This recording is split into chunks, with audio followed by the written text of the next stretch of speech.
Alka-Seltzer, speedy Alka-Seltzer. The Alka-Seltzer Show, transcribed in Hollywood. How can... that's literally an oxymoron. It's a general television radio. Uh-oh. Anneli Spiera. All right, bon appetit. Oh, you're already eating. Okay. So this is originally, I guess this is a courtesy repair. Oh, okay. You know what they're like, right? Yes. But it's good to be the boss, you know. Didn't Curly or the Three Stooges say something like that? If at first you don't succeed, keep on sucking till you do succeed? Never heard that Something one. like that? Oh, look at that. Wow. Oh, look at all those gray caps in there. Almost things. Whoa. All those things. Oh, look at this. Yeah. Oh, another one? No, the joint. The connection. Oh, that is. I'm in your light. Here, let me zoom in. I can zoom in. Whoop. Look at that. Kind of questionable workmanship there. It must be a Monday radio. Monday or a Friday radio. And it's got an air suspension speaker. Oh, yes. Oh my God. We'll get this working. Oh, I have all confidence in you, Bill. So here's the carcass for that chassis here.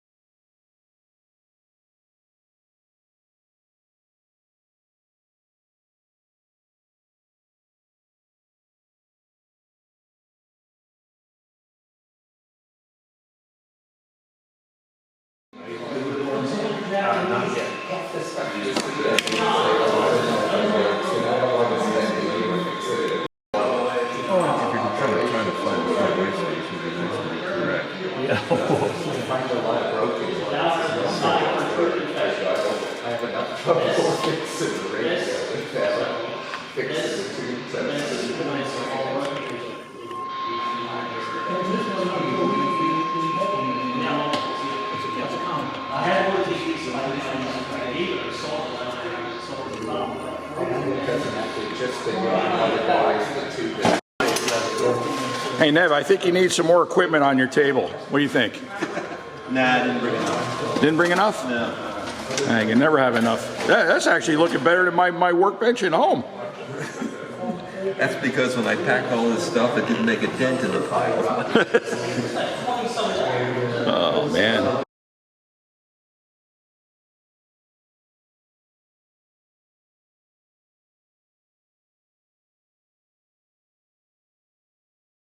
I gotta take a picture of this. So what was this? Was this at a yard sale or something? Yeah, it was a yard sale or garage sale on the way here. I wasn't actually planning to do anything, just hang out. And I found all this. I'm like, well, now I can be entertained by all that junk I found. So $20 bought you all this cool stuff. Yep. Oh, that's pretty neat. That's a seriously nice soldering station. What is that? Scope probes and SMD testing probes and hookup wire. Wow.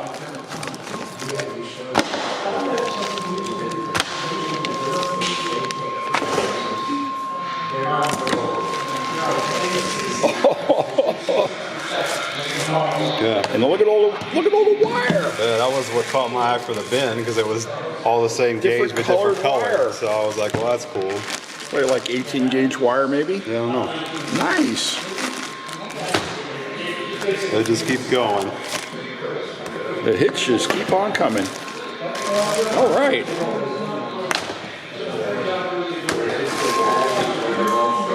I'll give you $21 for it. No? $21.50? No. All right. All right, I understand.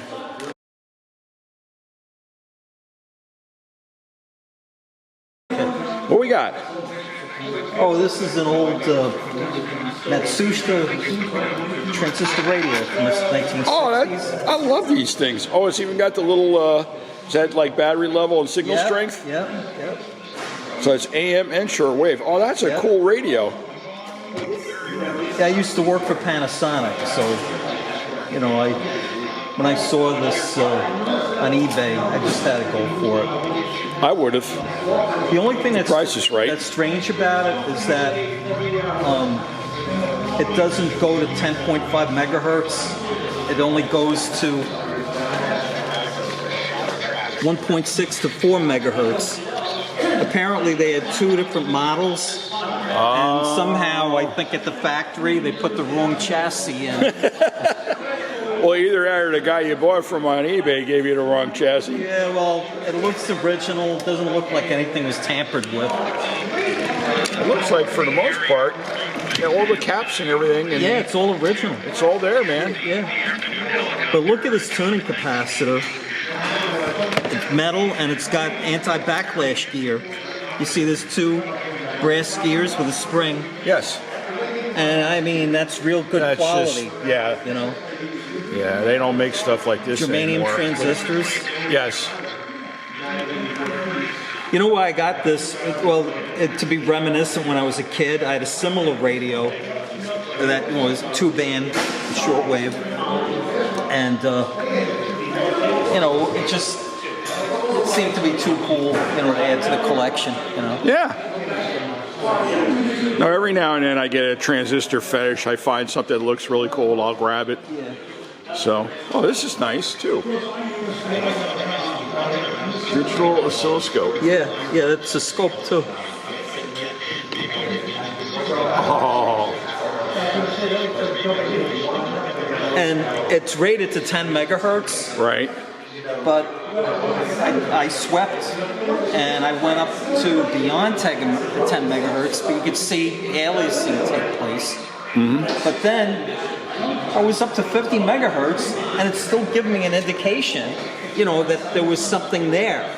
Huh. So it's not good calibrated, but a lot of times. May I ask? Because I have a 60 meg Hewlett Packard scope, and I only use it maybe 4 or 5 times a year. Yeah. But it's big and cumbersome. I mean, what's the price of admission if I want to get I one think of it these? was under $70. That's very reasonable for something like that. And it comes with the accessories, So you got including probes. a scope probe. Oh, what's the USB port for? So you can You put can that charge in? it. Oh, it's got a Yeah. rechargeable battery in it? Yep. Yeah, I've got a pocket light that does that, which is kind of there's neat. a lithium battery in there, Oh, okay. power. And All right. it also comes with the thermistor, a thermocouple probe for temperature. Right. But it's a nice little oscilloscope.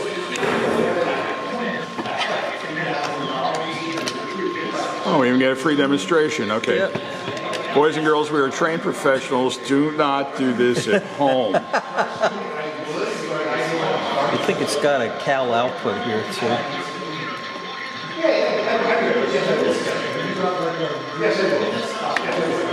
Okay. And we have to play with this a bit.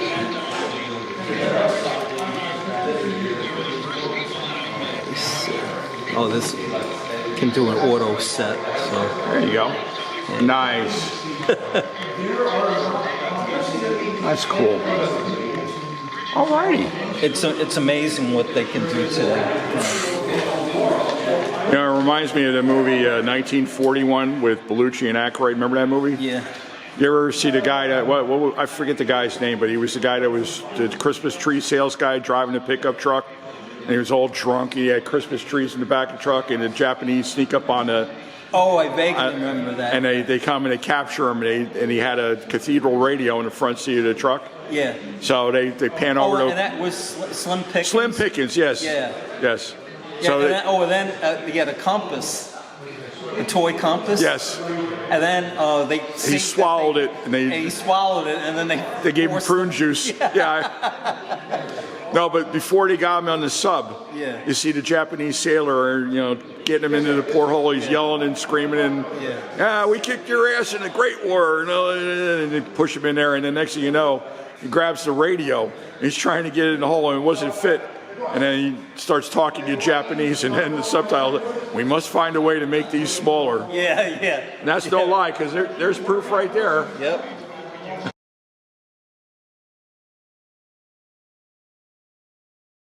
Apparently, yeah. Yeah, they were We're obsolete being now because they recorded. took. But what was good about mercury cells is they maintained precision, like 1.35 volts. They were considered to be a good voltage reference. So we got to find one of those to put in there. Well, you're not really going to have much luck with that, but you can probably use a 1.5. This a repair, John, But or? you have to compensate okay. for that. So what because, isn't it doing? You know, the voltage. Well, we don't know yet. We haven't plugged it in. Okay. But it had, you could use it on batteries. It doesn't look like that's ever been used on batteries. Wow. What's weird is you've got this for the ohms. Oh, I do see just a little corrosion there. Maybe this, but there were no batteries in here for using it on.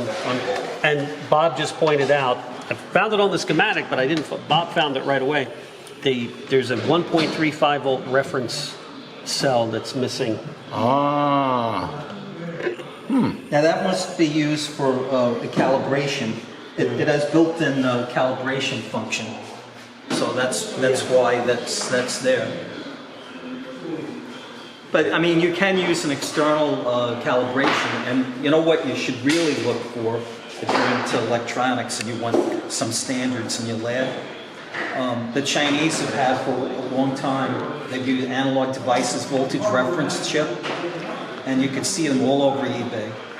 And the voltage, the one that's very good, it's 2.5 volts to 10 volts and 2.5 volt steps.